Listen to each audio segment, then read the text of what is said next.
listening to Planet Vero Radio. I am Cindy Schwartz, and this is the Patient Partner Show. I got my co-host, Jeannie Roller, on live stream with me. She's in Indiana. Today we're going to talk about, Jeannie, 2 real-life stories. We have so many of them, but we're going to bring a point to these 2 real-life stories. One I heard from a person here in town where I live in South Florida, and yours was on the internet on a certain medical website. So let's have at it. Let's see what we're going to talk about. Well, there was this guy, and he was to have open heart surgery. He was told not to shave his chest, so he didn't. So he goes in the morning, and they come in to shave his genital region.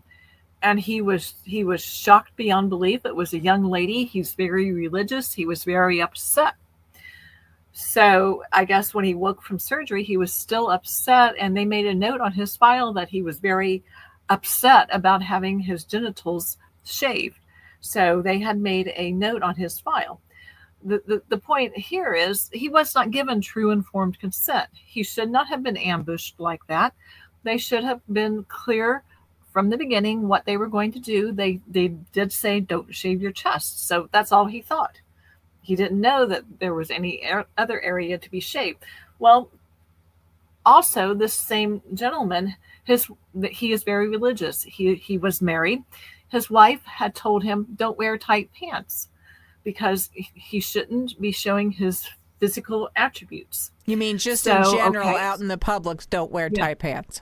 Right. Okay. Don't wear tight pants in the public. So she does not understand why he is so upset about being exposed to these strange females in the medical setting. She is a nurse herself. She said, you are embarrassing me with the people I work with by making this such a big deal. So, I mean, at one point, she doesn't want him showing his physical attributes with tight pants in public. But on the other hand, she's okay for him to be handled by other females in the medical setting.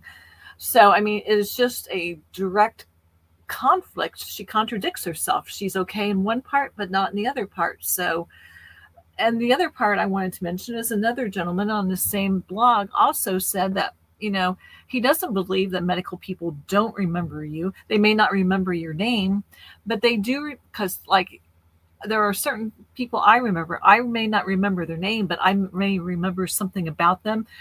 It's like when you go a strange way, you may not remember the street name, but you may recognize the landmark. Mm-hmm. It is the same with patient bodies. These people do remember certain things about us, and a lot of times, yes, they recognize things about your body, and if they see you in public, it automatically goes back to, oh yeah, I remember this part about that person.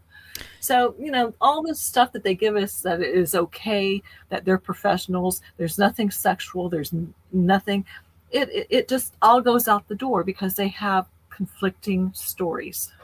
Well, I can hear when you're telling the story, I can already hear people saying, well, what's this guy's problem? This is the medical setting, and we've heard this so many times.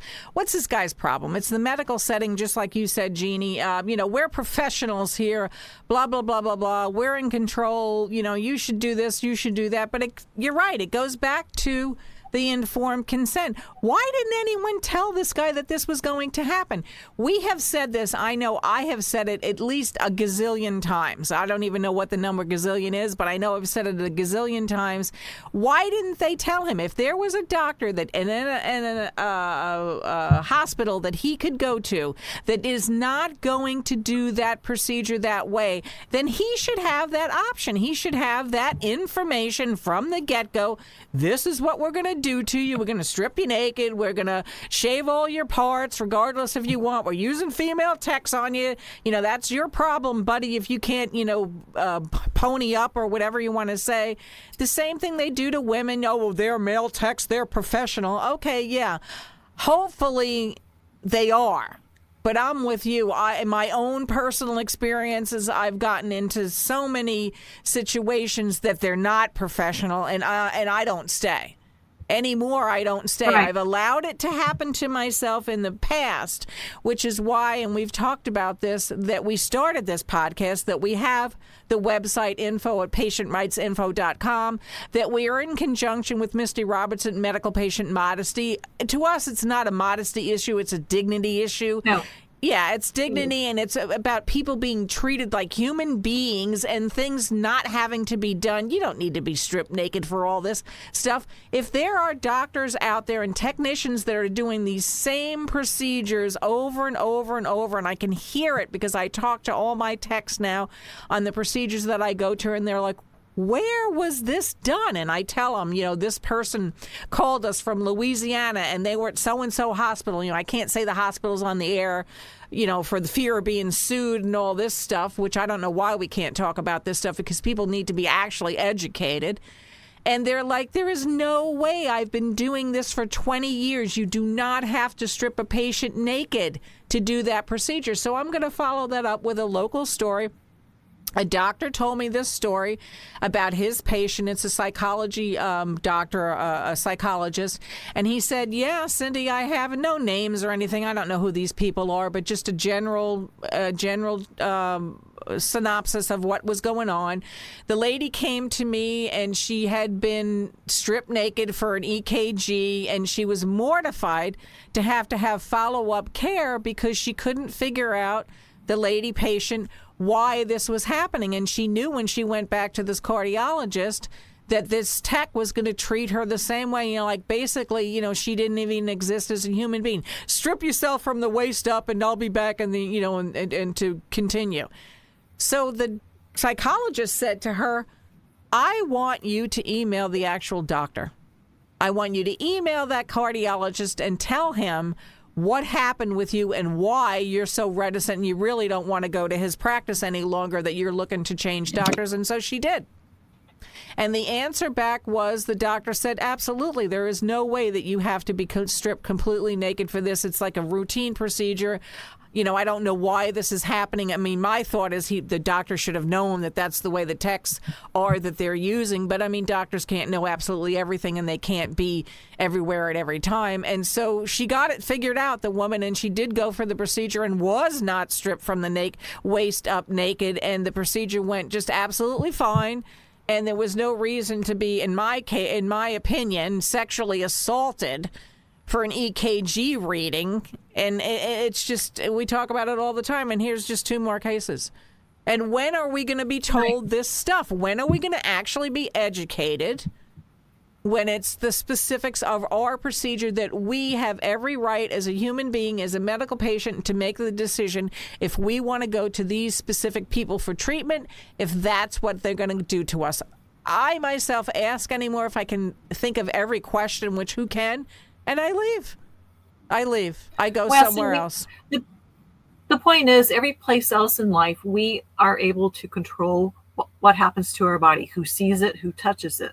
Why is it different in the medical setting? Because they're given the liberty, in my opinion, to say that we're medical people, we don't do this kind of things. And maybe in the old days, and I'm talking not that long ago, 20, 25 years ago, I've had doctors and nurses on this podcast that have said this themselves. We don't, what's happening in the medical community now is not what we were ever trained for. I've also talked with CNAs. I've talked with medical assistants. I ask them in all the offices that I go to, how long were you trained? One CNA the other day, I almost fell on the floor. And the person was so happy that they got their certificate. They literally were trained for 2 weeks.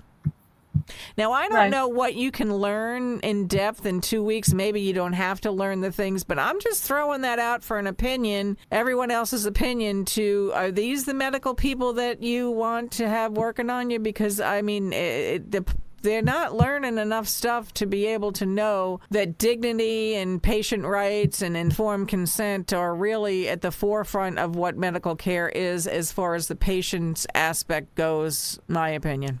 Jeannie? Well, I just think that there is no good answer for what they do, and there is no good reason for what they do. And as you say, we have to start speaking up, and that's what you and I are doing. Yeah, you have to speak up. Jeannie Roller, another great conversation on this, and it's sad that 2 more live stories about this stuff just happened, and we just keep going on. You've been listening to Planet Bureau Radio. Please stay tuned.